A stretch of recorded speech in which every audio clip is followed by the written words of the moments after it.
Suya yemirilishiga, suya singanga yemirilishiga mana. Ko'ryapsizmi? Iltimoslarga binoan ko'rsatyapman. Aslida buni tuyulganini ishlatilishi kerak, lekin hozir buni tuyadigan apparatlar kamyob. Shuning uchun mana shunday bitta bo'lagini olasiz. Bitta bo'lagini olib 1/2 litr, ya'ni 500 gram suvga solasiz.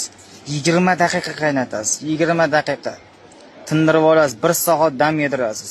1 soatdan keyin dakadan suzib olasiz. 50 gramdan 3 mahal. Ovqatdan keyin iste'mol qilasiz. 30 kundan oshmasin. Kuniga 1,5 stakanga olib chiqmaysiz. Kuniga 50 gramdan 3 mahal yetadi o'rtoqlar. Homiladorlar, emizikliklar va oshqozonida muammosi bolaga mumkin emas. Bilasizmi bunimi? Bu barbaris tomiri. Barbaris tomiri o'rtoqlar, zirk tomiri deymiz. Mana shu. Suya singanga suya yemirilishiga juda katta foydasi bor. Inshaalloh shifo bo'lsin, gazini bosinglar, omad.